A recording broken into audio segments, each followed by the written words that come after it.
IPL का धमाल शुरू होने वाला है। पूरी दुनिया जानती है कि पूरे भारत ने आईपीएल के अंदर एक ऐसा जलवा कायम कर रखा है जिस पे पूरी दुनिया की निगाह रहती है। दुनिया के बड़े बड़े खिलाड़ी आईपीएल में खेलना चाहते हैं। सब लोग अपना रजिस्ट्रेशन कराते हैं और प्राइस रेट यानी बेस प्राइस भी तय करते हैं। आपको पता है आईपीएल के अंदर बिना रजिस्ट्रेशन के किसी की भी बोली नहीं लगाई जा सकती। दुनिया के बड़े बड़े खिलाड़ी जिसमें पैट कमिंस का भी नाम लिया जा सकता है। पैट कमिंस ने पहले रजिस्ट्रेशन कराया। रजिस्ट्रेशन के बाद ये अपना बेस प्राइस रखते हैं कि हमारा बेस प्राइस कितना होगा, यानी हमारी बोली की स्टार्ट क्या होगी, 1 करोड़, 5 करोड़, 10 करोड़। ये अपनी बेस प्राइस तय कर देते हैं रजिस्ट्रेशन में ही, और उसके बाद इनकी बोली लगाई जाती है। कुछ खिलाड़ी ऐसे हैं कि जिनको टीमें लगातार रिकॉल कर रही हैं, जैसे पैट कमिंस को लगातार काव्या वाली टीम ही ले रही है, यानी हैदराबाद वाली। इस तरह आईपीएल का धमाल के मामले में पूरी दुनिया के बड़े बड़े खिलाड़ी उसकी रोशनी से चकाचौंध हो जाते हैं। हिंदुस्तान में आईपीएल 21 मार्च से शुरू हो रहा है, यानी 2025 का आईपीएल, जिसकी बोली दुबई में हो चुकी है। ऋषभ पंत सबसे महंगे खिलाड़ी बिके थे। 4 शहरों में डब्ल्यूपीएल होगा। इंडियन प्रीमियर लीग आईपीएल का आगामी सत्र 21 मार्च से खेला जाएगा, जबकि महिला प्रीमियर लीग डब्ल्यूपीएल का आयोजन भी इस वर्ष 4 शहरों में किया जाएगा। बीसीसीआई की रविवार को हुई कार्य परिषद की बैठक में यह निर्णय किया गया।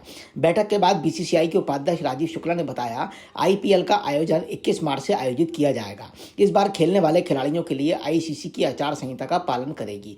अभी तक आईपीएल का अपनी आचार संहिता थी, मगर अब आईसीसी के द्वारा जो आचार संहिता है वही आईपीएल में भी पालन की जाएगी। अभी तक आईपीएल का अपनी आचार संहिता थी, अब से केवल लेवल 1, 2, 3 के अपराधों के लिए आईसीसी द्वारा स्वीकृत दंड लगाया जाएगा। वहीं पिछले वर्ष डब्ल्यूपीएल का आयोजन दिल्ली और बेंगलोर में किया गया था, लेकिन इस बार इसका आयोजन लखनऊ, मुंबई, बड़ौदा और बेंगलोर में किया जाएगा।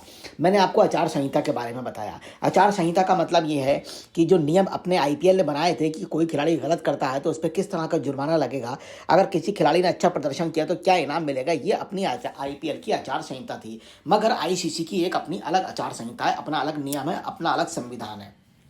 उसी संविधान के हिसाब से आईसीसी तमाम दुनिया के खिलाड़ियों को अलर्ट करती है या सस्पेंड करती है या उन्हें सज़ा सुनाती है या जुर्माना लगाती है या शाबाशी देती है। ये एक प्रोसेस होता है जो आईसीसी में अप्लाई होता है। अभी आपने कुछ दिन पहले कहीं एक विवाद देखा होगा, सिराज और ट्रेविस हेड का विवाद हुआ था, जिसमें आईसीसी के द्वारा सिराज पर जुर्माना लगाया था। फिर कोंटास और विराट कोहली का विवाद हुआ था, जिसमें कोंटास को न लगाकर बल्कि विराट कोहली पर जुर्माना लगाया गया था। यह आईसीसी की नियमावली है जो अपने नियम के अनुसार लोगों पर जुर्माना लगाती है और दंड देती है।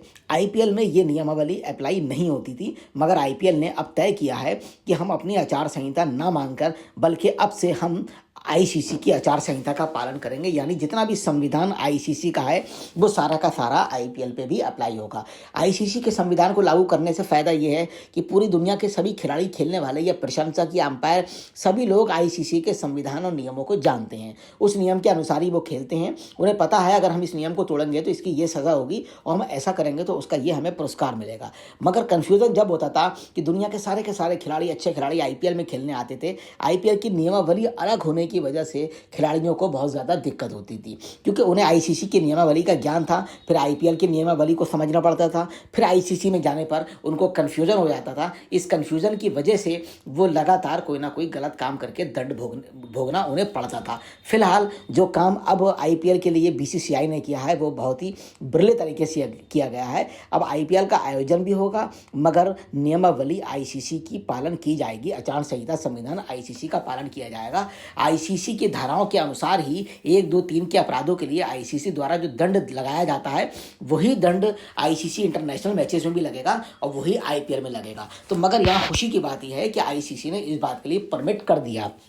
परमिट इसलिए किया, भविष्य के अंदर आईपीएल का रसूख भी बढ़ेगा। वैसे दुनिया के अंदर सबसे बड़ी अगर कोई प्रतियोगिता है अंतर्राष्ट्रीय क्रिकेट को छोड़ के तो आईपीएल बन चुकी है। दुनिया के और देश, इंग्लैंड है, पाकिस्तान है, वो इसकी नकल कर रहे हैं, मगर आईपीएल के आसपास भी नहीं आ पा रहे हैं। नकल करने के बाद भी वो इस तरह का आयोजन करने में सक्षम नहीं हो पा रहे हैं, ना ही उतनी प्रसिद्धि उन्हें प्राप्त हो रही है, ना ही प्रायोजक और आयोजक उन्हें इस तरह के मिल रहे हैं।